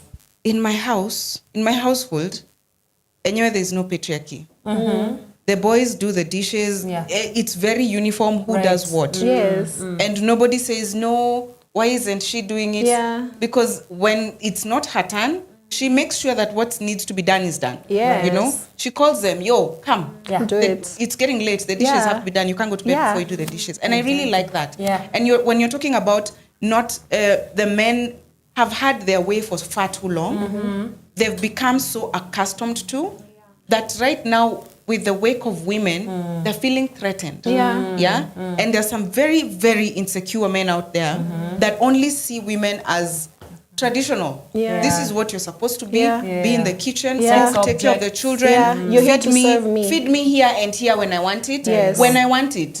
You don't have needs. You're here to serve me. I grow and I thrive because you make it happen. My house is clean. My children they speak well. They dress well. They are well taken care of. Nyumba yangu, unajua? Hiyo ndio pride yake. And there are women who also, like you said, they're like, yeah, that's exactly what I'm supposed to be, you know. And for me, sadly, religion also has really ingrained that when you're in church or in the mosque or wherever it is, you feel like this is the only thing. This is what I'm supposed to be. This is what I'm supposed to do, and I must take even the abuse. I have a friend who eventually she got divorced, but for the longest time when she'd go to church for help, she'd be told, "What did you do? Why don't you behave better? Yes. Wow. You know, why don't you start cooking? Why don't you start coming home a little early from work?" And I'm like, yo, what? Being beaten. And she tried for long. Justification. And then she realized, by the way, hell no. Hell no. I'm not going to do this. Cannot cook abuse out of a man. That raises a question then. Are we socialized and raised as women to serve the male gaze? Because that's another conversation as well. We are. It is cultural. Right. We've been raised, and when I say cultural, I do not mean Kikuyu, Luo, No. I mean society. It's such a societal norm that this is the expectation on women. If you look even online, the roles of a wife, you will see what is listed there, and the roles of a husband. And the for me, I think the tragedy is that men, like you said, are supposed to be this stoic and able. They don't cry. They don't feel. You know, they must provide for his wife, his children, his parents, his siblings. He is the one. He can't move away from that mold because that's what is expected. And even if he's to move away, he's going to be shunned. He's going to be called names. He can't even show that he's struggling. He can't cry if he wants to. So this patriarchy is really eating at society. It is not building it. And women have been caught up for the longest time in this same mold of how they have to serve the needs of men. That you cannot want to be anything beyond. You can't be more than your father or your husband or your brothers. Like traditionally, there are even, if you have more girls, you get a real woman to get you a real child. Because those your daughters, what are they? Are they not real children? Do they not have an equal shot at life? And men were forced to leave their first wives or to bring another woman home so that he can get a son. And when that son was gotten, oh my God, oh my gosh, suddenly, wewe ni mtu. You will utapatiwa heshima zako kwa mtaa. And it's even in the small things, like in white culture, when a baby girl is born, the ululations are 4. When a boy child is born, the ululations are 5. So it's very, very telling. But I want us to pan now into... before even you move, I just want to say that when we talk about patriarchy, we really want sometimes to also blame like men, but I also want us to remember that the family unit is a very powerful unit in terms of enabling or disabling patriarchy. Systems, like she said, in her household, our Jew patriarchy in me where I grew up personally, I think that's why I am the way I am. I did not know patriarchy. What I saw was just love between my parents. It didn't matter who brought what to the table. But also this obsession of a man must has gotten to a point where now it's like it's a revenge game. If I must do this, then you must do that. So for me, it's just how do we teach our children? How do we treat different genders. And I just want to give an example. I know of someone, and this is very close to me. Someone was dating a girl that their aunties didn't like. And their aunties told the son, the brother to the guy, ai, huyu ajuangi mwanaume huwezi penda mwanamke hivyo kijinga. So I asked myself, I am just newly married. Right. So does it mean I don't deserve of love of a man? Yeah. Because a man is not supposed to love a woman because for some reason that I'm katia. Yeah. So for me, it's the attitude. And these are women actually who are actually pushing for the same narratives against a fellow woman. Yeah. And then the other day I said, and this is a very unpopular opinion or popular, that sometimes women, we really, what did I say? Most women are loyal to men. They are loyal to the patriarchy system. Yes, the male gaze. The male gaze. Yeah. And I want to say that having read the books I've read and the stories I've heard, financial freedom is one of the things that women need to know. Even when you get married, even if your husband is a billionaire or whatnot, just make sure at least you have something of your own. Because all these stories you hear about is because my parents were poor, they wanted money from a man. You were dragged to marry a man you didn't like because of money. You stayed because you could not feed your child. You stayed because you could not pay rent. And it really breaks me that in as much as there's the good side of patriarchy, that people want to call it provision, that young girls of today, even on social media, are so obsessed with that. I was reading of a story in Confessions of Nairobi Men where a woman was shot by the sugar daddy just because she was dropped by a cab. And the description is that a fat, flabby man. Yeah. So I asked myself, I don't even care about how he looks. But as a woman, what have we been taught or not taught that we believe? I was telling Njeri the other day, it's like money is gendered. It's like women believe money is a gender thing. Right. I want to tell you that money is not gendered, guys. We can also make the money. And the money most of the time will give you the freedom. So I'd really like to pass that out to young girls, to women, that job is not a punishment. You bringing something on the table in financially is not a punishment. It's actually your freedom. It's giving you freedom in so many ways. And the earlier you realize that, the better. Wow, I love that. This is where we snap our fingers. Wow. And, it has got me thinking of a deeper issue here, which is gender parity and equality, the conversation. And, statistics have shown that it will take 134 years from this moment that we are in to attain gender parity and equality across all sectors, whether it's in the professional setup, whether it's socially, whether it's politically, whether it's economically. So with that in mind, how do we ensure that we are creating access, whether it means it's access and ownership to factors of production, because that's what women need, land, labor, capital, where we need to ensure that women are being opened up to all of these resources. I mean, we've got a lot of work, even as the women of this generation, to ensure that the gap is coming closer and closer to be closed. Because 134 years, guys, we will be dead. We will be dead. That's 134, and then add Trump happened. Whoa! Now that is +4. Yeah. +4, yeah. So where do we go from here? Oh my goodness. Let's start with Carol. Okay, so I think something that inspires me where is the Proverbs 31 woman that a lot of people are tired. Whatever language your Bible is in, there's access. Utasoma, this lady has this lady has she's creating clothing. She's selling. Do you understand? It says that she considers land and she purchases it. Yes. So a Christian woman is not a disempowered woman. So first of all, I just want to demystify again the lies that we come up with so many broken narratives and then we claim them, and that is what is channeled out here. That a good way for us to get there, first of all, is for us to be empowered with regards to education, whatever values your value system is. You know, whether you use the formal education system as what is empowering you, like I'm gonna go get an education, I'm gonna go get my MBA, my PhD, I'm gonna get the certificate, and then I'm going to go and do that. get that information and let it be accurate. If you want to be empowered traditionally, first of all, understand how did the women do it. All of the women freedom fighters that we celebrate, the generals, the Mau Mau generals, and all of them that stood, the Ngayi Mathais who stood in the space of, environmental sustainability, and to this day, that's the biggest environmental champion in the world to date. In the world, a Kenyan woman from this country, from the village. Do you understand? Get education and understand what is it that women who came before you have done, and now how do you apply it. So we're talking about being adaptable. We're talking about AI because that's where we're at. Hatuwezi yogopa and then to say, hizo ni vitu za wazungu. No, we need to learn how to adapt to these things. In the same way, how can you use education of how the women that came before us, in whichever value system you're walking through, whatever it is that you believe in, moving forward. And then after that, it's as an individual, because I can only do so much in my corner of the world. In my space, what have I been called to do? Why do I exist? We have this platform and this is how we're using it. There is a young girl out here who realizes that there is a different kind of story that I can tell.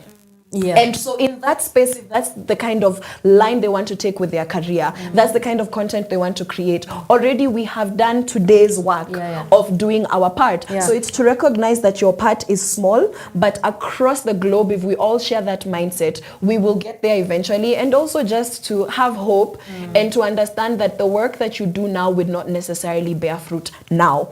Because right now, I am my ancestors' wildest dreams. My name is Murote, the one who is the manifestation of a dream. Yes, it's my father's name, but it's my name because there is a woman who came before me that wanted the opportunities that I have. That walked so that you could fly. Exactly. And so to understand, keep doing it. You don't need to see the fruits or the results now. Just do what you can with what God has given you, and we're going to fly, because we're not going to be disenfranchised by those 130 whatever years, because that will paralyze us. So we just need to understand it's one step at a time, and you just do what you can for now. And it might be small but not insignificant. It's not at all. Marion. Before even I contribute to that, I just want to make it clear that the definition of bad behavior is not an empowered woman.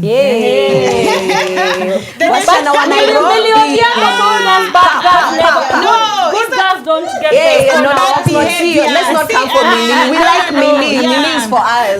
What Millie was saying was not what I'm saying. Exactly. Bad girl Millie, you're the one. The definition of promiscuity and a whore and whatever and loose women is not the definition of an empowered woman. I'm a freedom. The definition of freedom is not an empowered woman. So let's be clear on that, okay? But I wanted to say that as women, I'm quite young, but I've been privileged to be in spaces that older women are. Even in the private sector where deals are made and whatnot. And what breaks my heart, this one time I was in a room with women, and I remember even one of them was the age of my mom. But when the men entered the room, they want to overtake. Yani waende kwa flow, yani wawa worship. They don't know how to behave. Marion didn't know what's going on. I was just like, okay, what is this? For the purpose of being here. Yes. Let me and you should tell them that you're a married Christian woman in case they don't understand who you are. So my point is that as women we have, and being in those rooms and being in rooms where men are making deals and putting women aside, even in terms of bridging the inequality gaps. And I like to tell even people, as women, we have to teach ourselves the power of negotiation. We have to know that if you found yourself in politics, because politics is dirty, and vitu zinafanyika, the right, even in any other room, and I was telling a friend of mine, the right decision is not always walking out. Because in walking out, you will change nothing. If you left this room, you will never know what was happening in this room. You're not going to change nothing. So as women, we have to learn that for us to occupy the spaces, even to reduce the inequality gaps, we have to occupy spaces that ordinarily women won't occupy. And when we occupy them, we are not compromising. We are standing on what we believe in. We are also learning the power of negotiation, that you're asking me to do this. I may not do that, but I'm negotiating for 1, 2, 3, 4. And that's how men are able to click deals in clubs. Salary yake alikuwa apewe 200k, alienda kwa club akaongea na CEO 1, 2, 3 things, it go to another level. So as women we have to learn that, even as we talk about reducing the inequality gaps. Number 3, we have to push for pro-women policies, guys. I don't know how much I'll sing about this. Unfortunately, we have women in boardrooms, but most women who are in boardrooms do not fairly represent the needs of women. They represent the interest of men because unfortunately, they got there as a result of a man helping them. So as women, imagine vile tunalipwanga 50 bob kupiga kura. Imagine hiyo siku tulipwe alafu tupigie matakarua. She just launched a new party. Or a woman who stands for our needs. I mean, I believe that would really reduce a lot of things, even in terms of policy. Who are in the policy rooms? Who are in the committees? I went in a finance committee that was pushing for some stuff. It was just men. Do we mean to say there are no intellectual women in these spaces? They are seated on this panel. Yes. But the women who find themselves in those spaces are either not equipped enough, and that's why, for me, representation is not, even in terms of gender and age, is a young person who represents the interests of young people and truly understand the matters. And same for a woman. So for me, even as we look at the disparity, there's the issue of policy, but also we want to talk about starting from as low as we can, from the family level, in your organization. As a female CEO, we're lucky to have an amazing one here. Who stands with us. So as a female CEO, what are you pushing for? Are you also saying, I cannot hire women? They have a lot of attitude. They're going to take your period leave. As a female CEO, are you the one who sits there and you're constantly jealous about your younger colleague who's growing skills? So, asilipwe, unamkanyagia asilipwe, you know. As a person in the business sector, are you the one who's saying, I prefer working with men to supply for me? Less drama. Less drama, less whatnot. So for me, as women, we need to realize we have the power. And if we come together, if we master some of these things, I promise you, probably we may reduce the 134 years. Probably. Because we truly have the power. We just need to step into our authority. I want to ride on that, reducing that 134 years. I think one of the things that's finishing us is ignorance. We are not curious. We don't want to know. We're just flowing. Women are waiting to be given permission. Women are waiting to be allowed to do things. We have to be audacious. We have to be bold and just go for it. Because this waiting around, it will take us 180 years. I mean, it will take us a very long time. If we're waiting to be given permission, we will never be given permission. By now you'd have thought that our parents would have been given permission, or our siblings would have started to give permission through their sisters, through their mothers, but it's not happening. So women, I think, is a challenge to us. First of all, we have to get out there, go and get it yourself. Don't wait for permission. Know what you want. You have a responsibility to know what you want. Then you have a responsibility to go and get it. It is go past your father, go past your husband. Do not be disrespectful, right? Because then it will become very much harder for you. Men also need to know that we are not looking to replace. We don't even. We're working beside you. Together. The way to break in collaboration. The way to break this patriarchy where you're not the breadwinner is that you have to let the women go and get what they want. You don't have to be the one that decides what that is, how long, how much, what she does with it. You just get out of the way and let this woman go and find. If you really want to support, then let this woman just get out of the way. Get out of the way, because a lot of women don't even realize, a lot of men don't even realize that they are standing in the way of women going to get what they want. So as women, first of all, we have to know what we want, and then we have to go and get it. We open doors for each other. Say my name in rooms that I will not have access to. I should say your name in places where you're not in. Because you're in different spaces and I'm in different spaces. But also, so much more is expected of women. I always remember Nancy Barasa. She was the deputy CJ. And she went to the mall. No, not the mall. It was Village Market. I believe it was. And when she was getting in, she was told, I need to search. She's like, what do you mean? Just by some lady who was doing her job. And she assaulted this woman. Akamchuna, akamwambia, you should know people. That's where the name you should, just in case you didn't know where that came from. That's where it came but from. Then she lost her job. And it was such a shame. But when I think about the standards that she was held to, and the standards that men have been held to, Yes. oh my Double God. standards, yeah. The standards of men are 6 feet under. Oh, yeah. They can rape, they can murder, Kill, they can abduct. abuse, they can they get away with everything. Yeah. Murder, Yeah. you name it. All of them And uglies. Nancy Baraza, not to say that she should have gotten away with it, but the standard to which she was held to does not exist. Right? Yeah. So we as women have to hold ourselves to high standards as well. Right? Not go uko chini. Ati when they go low, even me I go lower. Yeah. No. It's not a flex. You just, and that's what will lift this country. That's what will take women forward. That's what will take the family forward. Yes. Right? Because we have to maintain a certain standard of dignity, of so that we remove that parity. Yeah. That everybody is equal, everybody has an equal chance. We all get the same money, we all work the same time, but he doesn't get more than I do because he's a man. That's right. I remember when I was employing somebody here one time, the position had become vacant. And the position previously was held by a man. And this woman that was getting the job asked me, because she was stepping in to take that role, she said, am I going to be paid the same amount as he was being paid? And I was like, oh, look at that. I love Why it. would you think that you would be paid less? Why would you think that? It is the role. Right.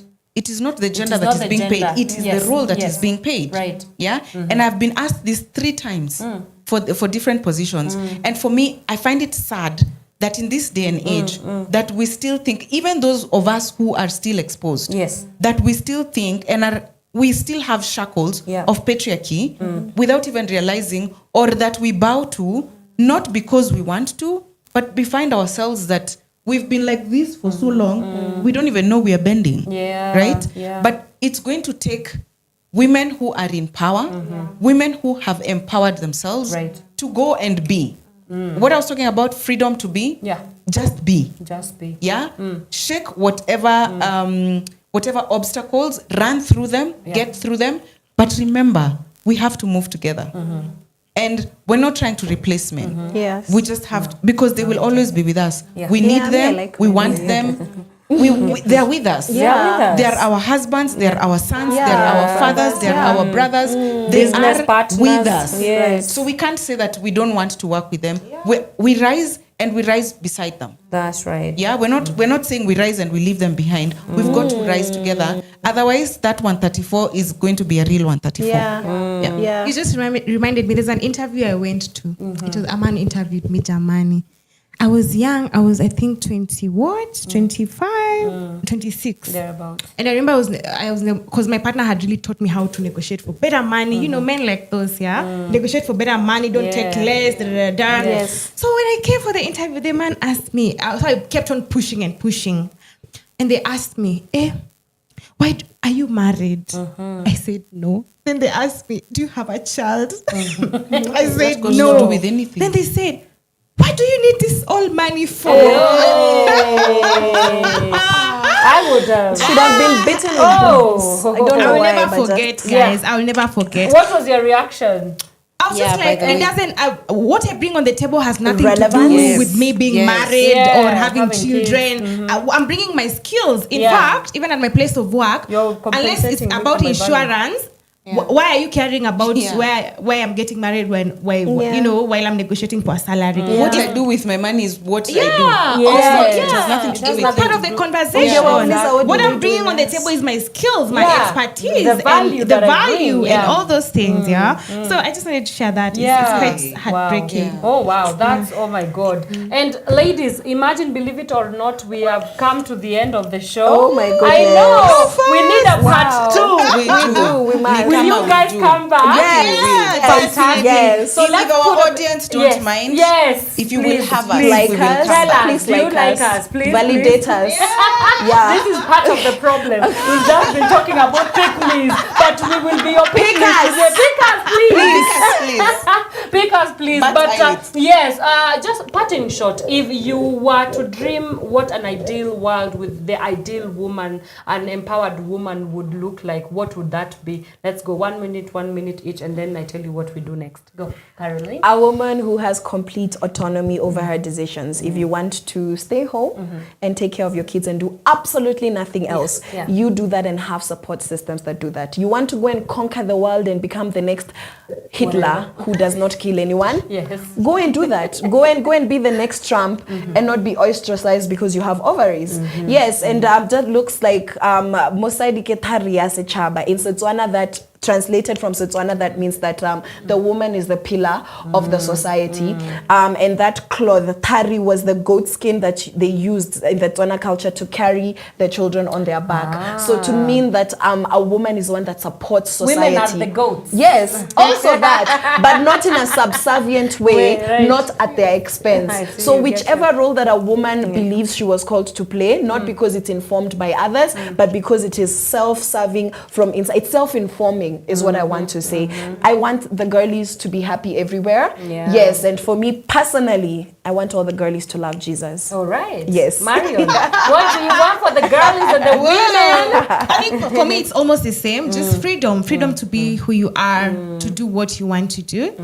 And also, I'd like to just see confident women, audacious women, authoritative women, not in a negative connotation, but in a positive way, in a way that really drives the society forward. But most importantly, like Njeri said, for me, it has to be a balance, because there will be no free woman without a free man. A man who's not free in their thoughts, in their attitudes, in their beliefs, will not give space for a free woman to thrive. So for me, the ideal situation would be also for this woman to exist in a society where the man allows them to thrive and is not intimidated by who they are, but instead actually complement each other. Yeah. Awesome. Njeri? That woman is me. Oh, come on. Shameless self-pride. She's like, I am the girl I think I am. That's what you're the yes. I say this because I want, like you ladies, I think here it's very clear what women want. Yes. Freedom. Yes. Yeah? Because the same freedom that I was talking about, that's what I want. Yes. And that's what I want to feel, and that's what I want everybody to feel. But like you said, I mean, you put it so well, that a free woman beside a free man. Yes. Yeah? Because we move together. Right. Whether he's my partner or whether she's my partner, free humans. Yes. Free humans who, like you said, choose whatever they want. And they're able not to be ostracized because they have boobs, because you have a pussy. That does not define you. So do not define yourself. Yes. Because you have a chest full of boobies and you have a pussy. Men don't move around bragging that they have dick. They talk about other things they can do, but you don't see men rolling around like they have dick. We women are the ones who go around talking about their boobs, the size of their boobs, the size of their ass, their pussy. No, let us not be reduced to that, because we are so much more than that. Oh my God, yes. Oh, guys, unfortunately, we have to close this here. This is a I know. But they've promised to be back. Let us know whether you want this to continue. But that has been our conversation for today. But before we let you go, we have to definitely plug you in a very special way. This week, we only focus on one event because guess what? The People Dialogue Festival! Power 254, Power Radio, we shall be there. Mambo itakuwa ni Vulai from 5th March all the way till 8th of March at Uhuru Park. Make sure you make your way there. Yes, I mean, you ladies will be there. Let's talk, man. Let's talk. This country, a lot has been happening, and we need to engage in dialogue. And so that is the only event that we're going to plug you. 5th to 8th of March, PDF Dialogue happening at Uhuru Park. Entry is absolutely free. We shall be there. If you want to come and see the Powerpuff Girls live in action, come say hi. Yes. Come and say hi. Yes, bring us food. Bring us food for sure. And maybe you can engage us on more conversations of what women want kwa ground. So we will see you on PDF. Yes. And of course, I have to plug you on all our shows. Catch me every morning, and not every morning, every Monday, Wednesday, and Friday from 8 a.m. all the way till 10 a.m. with the Power Morning Drive. This is where I get to talk all things politics, governance, and everything in between. And of course, Miss Shiva Sessions, she's here herself. Let the people know. Every single 11 a.m. To 1 p.m. Mondays, Wednesdays, and Fridays. The girlies just come have conversations that empower female voices, because that makes society better for everybody, men, women, and children. She might know what women want. I might know. I might come and find out. Come and find out. Yes. For sure. And of course, every Thursday from 2 p.m. all the way till 4 p.m. all you theater lovers, thespians out there, film lovers, movie lovers, we've got you covered. The extraordinaire, the producer extraordinaire himself, Mr. Martin Kigondu, brings you center stage. So you do not want to miss that. Every Thursdays, 2 p.m. to 4 p.m. And of course, our in-house advocate of the High Court of Kenya, Mr. James Njeri himself, bring us Sharia Day. Catch it every Thursday and Monday from 5 p.m. all the way till 7 p.m. And of course, for the hip-hop heads, I know you are a hip-hop head. Yeah. Njeri, do you like hip-hop? No? Nah, she doesn't. Do better. Do better with your life, guys. Marion, no? Fix it, guys. Yes, catch our dynamic duo, our boys, Elijah Mose and DJ CJ Kenya. They bring you Gift of Gab, everything to do with hip-hop, from the culture to the news to what has been happening in the hip-hop charts. You want to catch them every Wednesday from 4 to 6 p.m. and on Saturday from 10 a.m. all the way till 1 in the p.m. And of course, Power Rap. Yeah, we have this happens every Friday from 1:30 all the way till 3:30 p.m. Oh yes, and of course our reggae nerd. How can I forget? Shout out. How can I? Yes, Miss Flozz, who is actually incidentally coming right after this. From 4 p.m. all the way till 6 p.m. Catch her on the Ital group for awesome reggae vibes. Everything that is happening in Jam Down and all things in between. That is definitely where you need to be. But ladies, thank you so much. Thank you. This was so much fun. Thank you for having us. You guys have to come back, please. We must have a monthly show. At least even once a month. Yeah, at least once a month. Yes, for sure. Yes, and because we will be on PDF next Friday, 8th is on Saturday. So we will be having a special Women's Day coverage at the PDF. So tune in to find out what that is going to be about. But we leave you in the very safe hands of Flozz with Ital Group from 4 p.m. So catch her there, and we will see you on Monday. Bye. Have a nice weekend. 5:30. From sunrise to sunset, all day and night. Power Radio. Real-time music.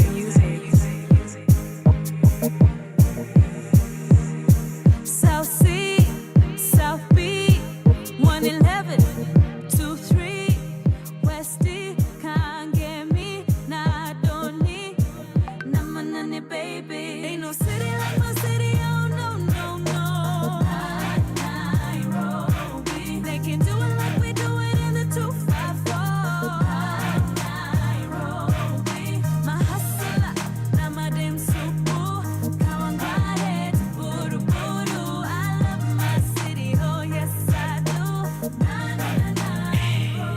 25 flow, we on a wave, kamixa dem akufu bila na bounce kwa hii track. Ukipenda hala chuchu, jiwe, mayoyo, hey, we got the nunu, I'm in love with my city. Boss, I'm going kuku, hey, hini ya madem wale ukulenga mtaani. Mkikutana Nairobi, wana wave kwa mbali. Luku ni ya wadhi, utadhani Tamford. Saya kinenge, shika mavanga Sanford. Hey, niko idha mapararira kanganya. Big up my hustlers, wanaotamak. My foreigners, wale, makwa wamehama. Machoko shwale jiji, kwa pia ni mama. I'm keeping it real, keeping it local. I'm so raw, original flow though. And Nairobi, ay. It's magic when I'm on the mic, mzeya, ay. Woo. Ain't no city like my city, oh no. Nairobi, they can do it like we do it in the 254. Nairobi, Gigi, my hustler, now my damn supu, hey.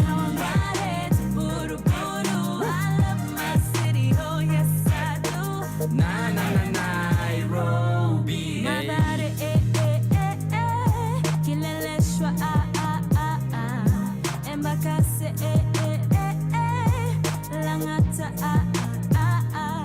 Dagorete Kibera Nakayole Dandora Nairobi tukorada rada kauna bifa hopni abama bama hituni natuleta pamoja chama tupate mitatu nazama ama eo ni kama tumewateko Kampala na Jadaman enai tunaweza robi ai tunatesa hata mayu wako yama ain't no city oh no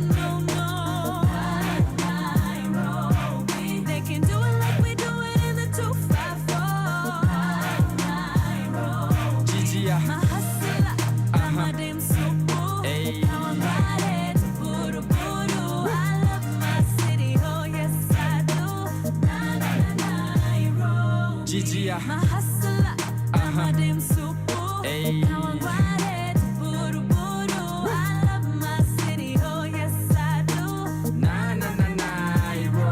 Nairobi tumelokit kibobo kadunga From sunrise to sunset, all day and night. Power Radio. no shocky things bobo